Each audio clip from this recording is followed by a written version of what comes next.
What's up guys, and welcome to Bad Bear Garage. My name is Griz, and today we're going to be taking a look at my project truck, a 1987 Chevy R10. But before we get into that, we're going to talk a little bit about my background with cars. My obsession with cars probably started when I was 16 in my dad's garage when I was working on my mini truck with my brother. And the first real modification we did was lowering that truck.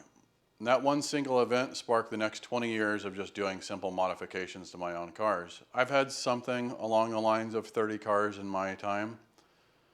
Typically, the only things that I would really do is suspension, rims and tires, stereos, really simple things that you can do by yourself without having to have much experience.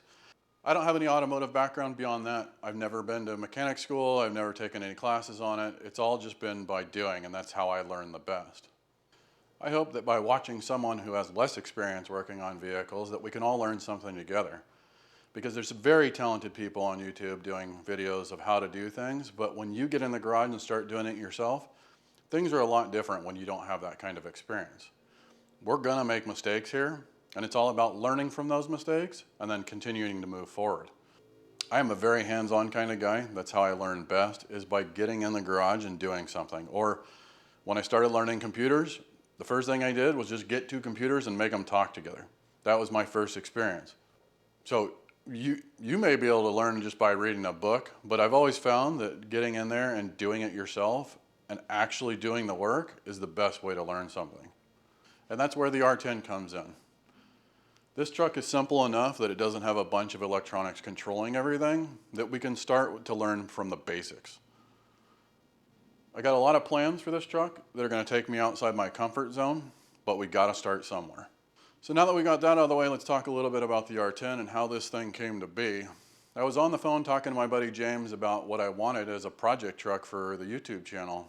And I had just been working on my brother's 1972 C10 step side with a 454 big block, spent 2 weeks on there in 2 different trips. And it sparked my interest in the step side again. I've had a 1974 before that I sold, and I regretted it ever since. So while I was on the phone with James, we had talked about the square body step side, and within a minute he had found one on Facebook, this 1987. I'd never heard of it. This is technically an R10, not a C10, but the body style is pretty much the same. The real big difference in the R10 and the C10 is that the R10 has fuel injection. It's not good at fuel injection, but it's fuel injection. After a visit to a sketchy part of Colorado, James was able to do a test drive on the truck, and we did a FaceTime call so that I could see the truck, but there's nothing really like seeing something hands-on. The truck actually has minimal rust on it. I thought for sure that once we got up there that we were going to find more rust and other stuff. The only rust on the truck is down in the cab corners, which is pretty common for these C10s. So we were able to negotiate a pretty good deal that I was happy with and he was happy with. And about a week later, after he was able to find the title and get his breathalyzer removed, we were able to make the purchase. James drove the truck home. He noted some issues that he had heard along the way. We weren't entirely sure what those issues were, but we knew going into this that we were going to have some problems. So about a month later, it was my brilliant idea to jump on a plane and head to Colorado and then proceed to drive this truck 900 miles back to Texas. I've seen it all done many times on YouTube. What could possibly go wrong?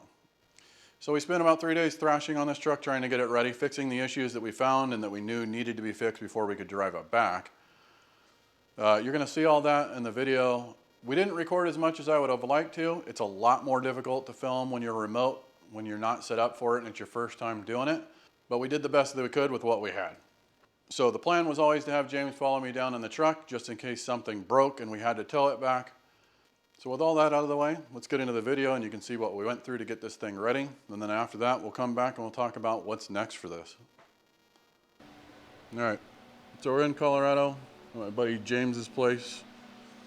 He picked up the 87 Chevy R10 about a month ago. But we've just been trying to get things organized so that we could get together and pick this thing up and then try and drive it back. So we got about a 900-mile trip back to Texas, but we got some work to do on this thing. There's some fully custom interior in here. This is mink. The guy that sold this truck to us actually said this with pride. He's like, I cut the sleeves off a mink jacket and I put them on the dash and the visors. He was real fucking proud of that too. I mean, the way he said it, it was like he had accomplished something. So we got a few issues to deal with. As far as the body goes, there's only 2 spots of rust, which is the pretty common ones down here. So we've got a little rust down on this side and a little rust on the other side. But other than that, the body's pretty clean. Obviously, illegal window tint all the way around. So you even got it on the side windows. And if that wasn't enough, you tint your front glass too, because that's not illegal in pretty much every state, I think.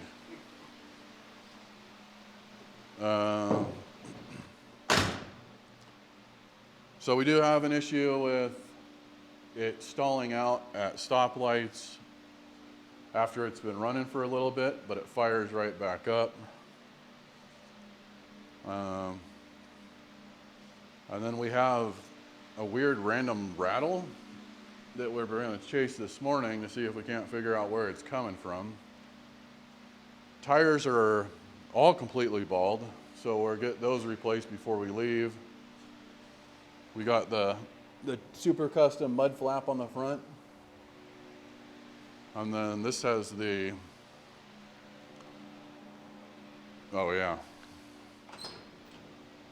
You got your lights with your window wires. You just touch those together and make it go up and down. That's a good time. It's really great when you spark them together while you're driving.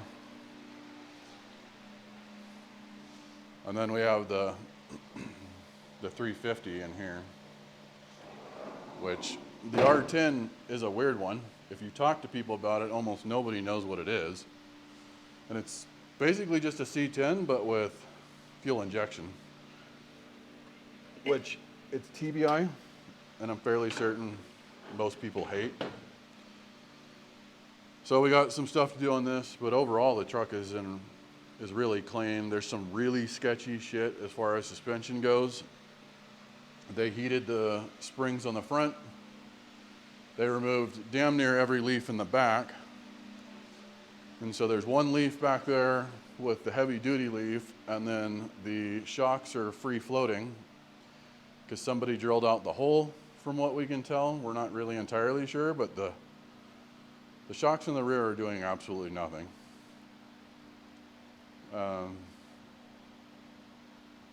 So that's the start of it. So this morning we're gonna chase a couple things. We're gonna chase the rattle that we can't figure out where it's coming from. We have an IAC valve coming in so that we can try and replace that to see if it fixed the stalling issue. We'll eventually have to get tires on here. And then hopefully we can get oil change done, transmission change done, and whatever else we find that it needs before we try and road trip it back to Texas. Oh yeah, I guess I should show. This is quite possibly the first ever plasti dip job done, because this is honestly the driest plasti dip I've ever seen. Like, it is real bad. It just flakes off now. So I was watching a video on how do you remove this crap last night, and apparently Goo Gone will break it up so that you can hit it with a shitload of Goo Gone and then spray it off with a pressure washer. The other thing is that Dip Your Car, the guys that really do the dipping stuff, they have some type of solvent that makes it so it'll come off too. All right, so let's get started on this thing. We'll get the back end jacked up and see if we can't find out where this rattle's coming from, and then we'll get into doing the oil change and all the other good stuff. Sometime this morning we have to pick up the IAC valve. And then we have new springs coming in for the front end because they heated the springs and those are not safe anymore. But those won't get here till tomorrow. So we've been looking around trying to figure out where all the rattles come from. And then we noticed that we got this issue. But also, the shocks aren't even really connected. They kind of free float and they are completely blown. So they're not even really attached. So there's that issue. But, and that's like that on both sides. The other shock is the same way, completely blown.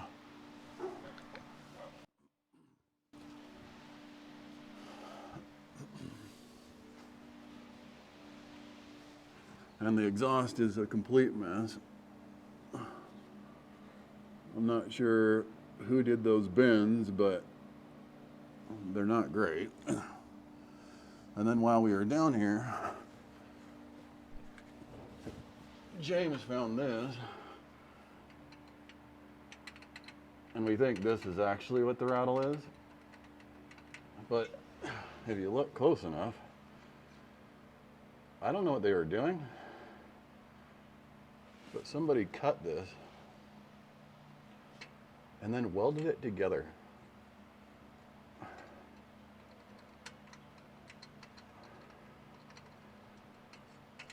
So we'll have to fix that. And also we found that the pinion seal is completely shot as well, which is funny because that's the same thing that was happening on my brother's C10. So we'll have to do that again.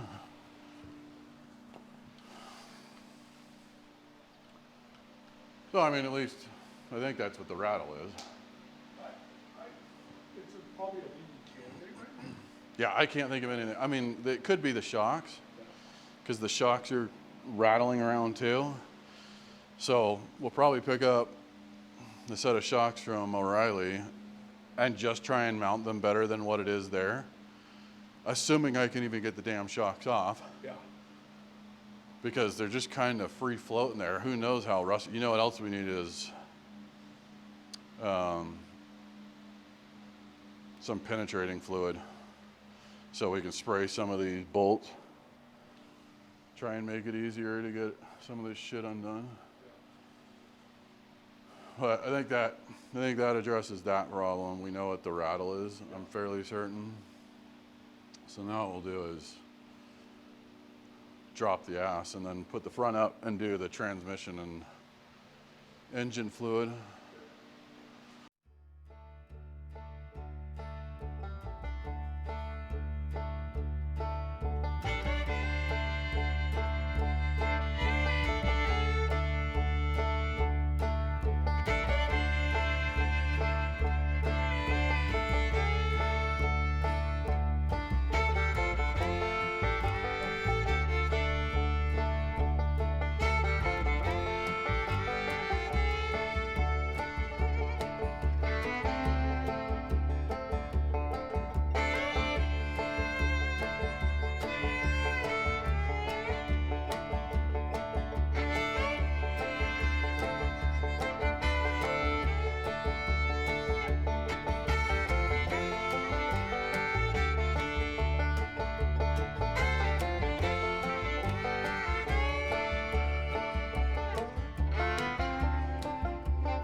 All right, so we got all the oil put back in.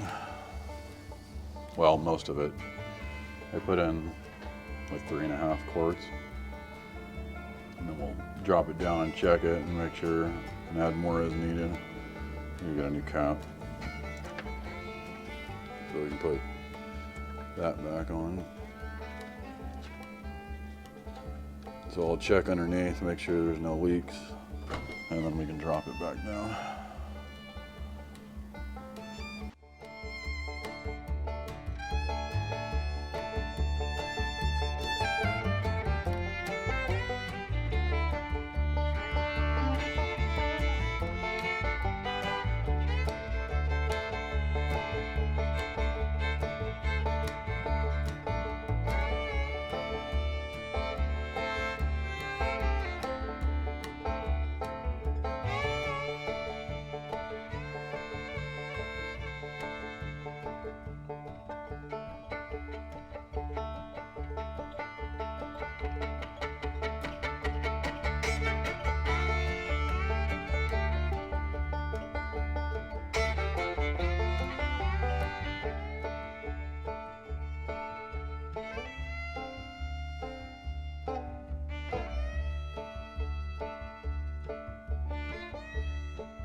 Yeah, that fluid's not good.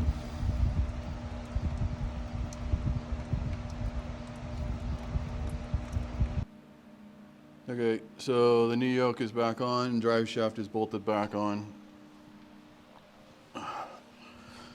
As we were pulling that previous yoke out, we saw the diff fluid, which is pretty nasty. So we blew that all apart last night. And we're gonna put a new gasket on it, get it sealed back up, and then we'll be able to take it for a test drive. That fluid was pretty disgusting though, so we got all new fluid for it. So we'll get that put back together and then do a quick run.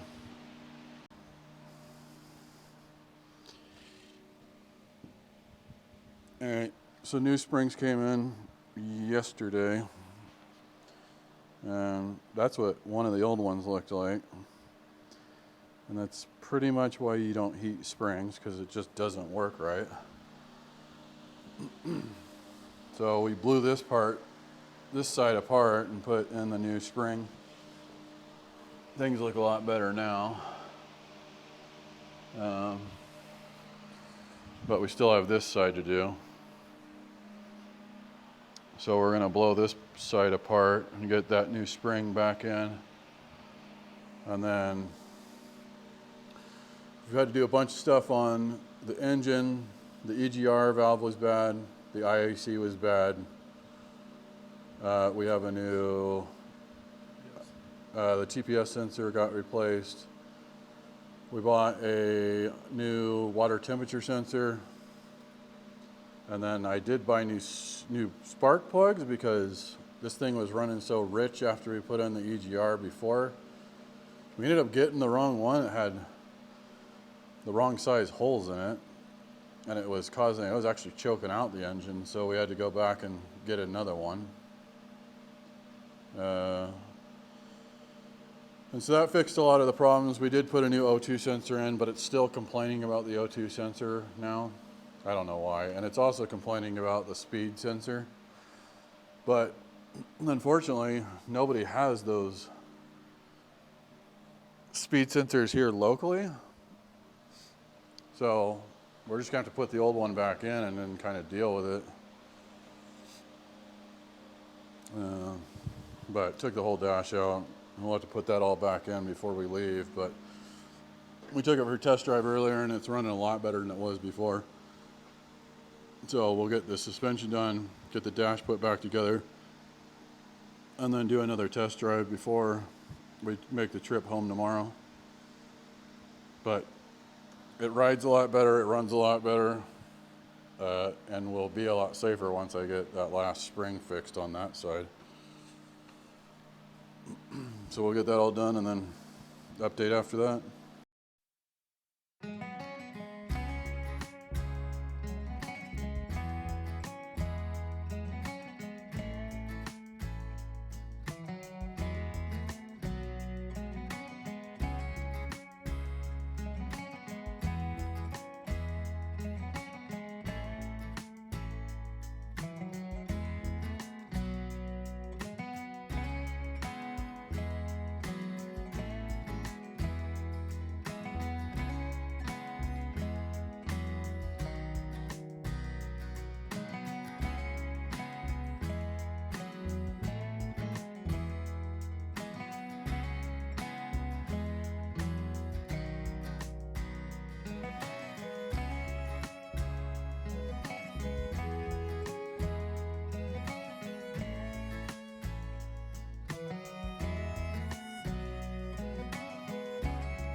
Alright, well, we made it down to Amarillo. It's a little windy out here.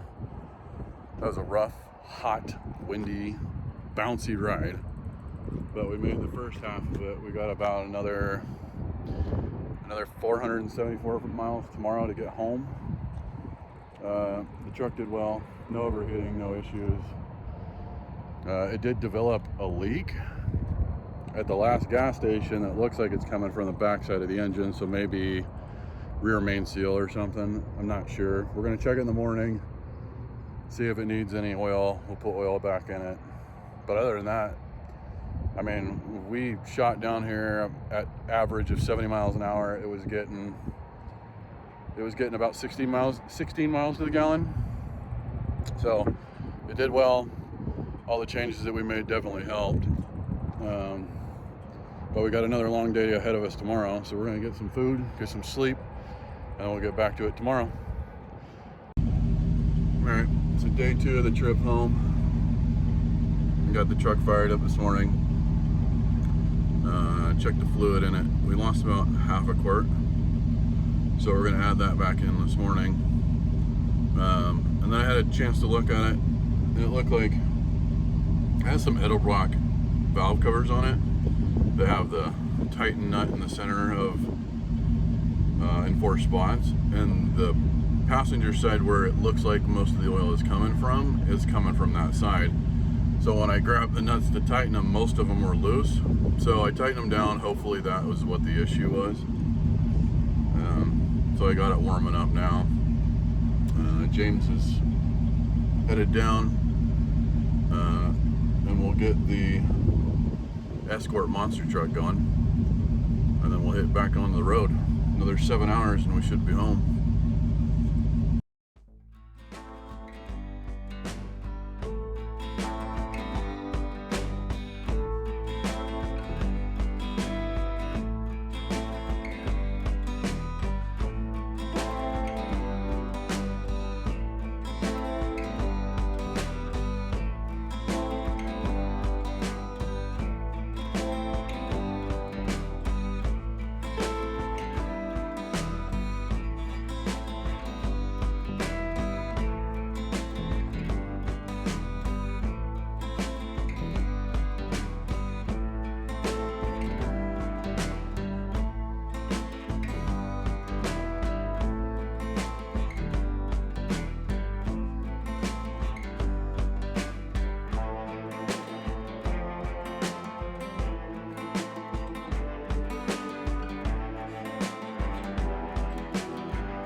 Well, we made it down to Texas. The trip was pretty uneventful, other than losing about half a quart of oil every 150 miles.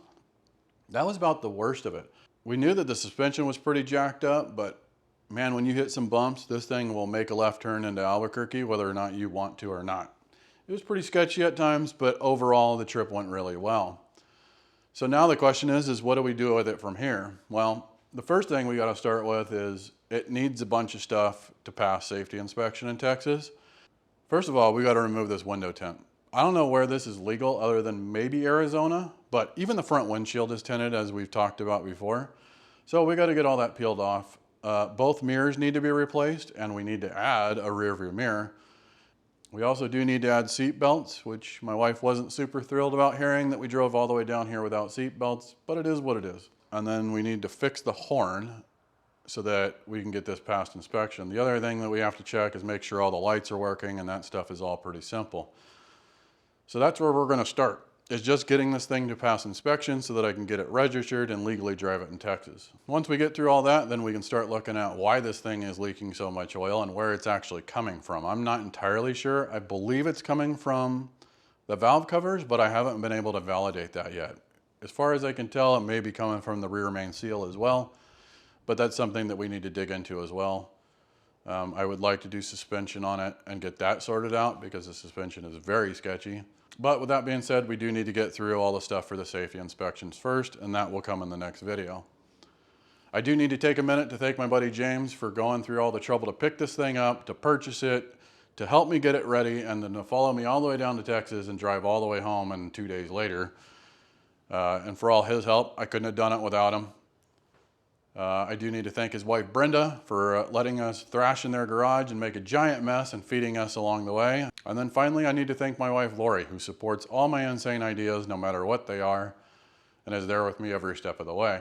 Let me know in the comments below what you would do to this truck first. I think we need to fix the suspension first, and that's probably what I'll tackle first, but I'd be curious to hear what you guys would do. If you enjoyed the video and like to stay up to date with what we're doing on the R10, you can hit that subscribe button and the notification bell so that you get notices when we get new videos out. If you'd like to help the channel out, you can also hit that like button.